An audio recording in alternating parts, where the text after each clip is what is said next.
che ha sconfitto la morte.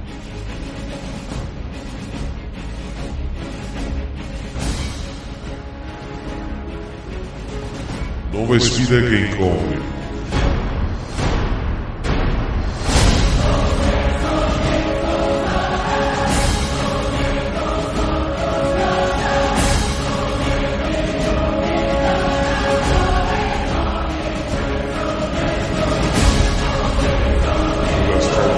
Partecipación de Al Castellano, Ricky Malva, Fabio Cuba.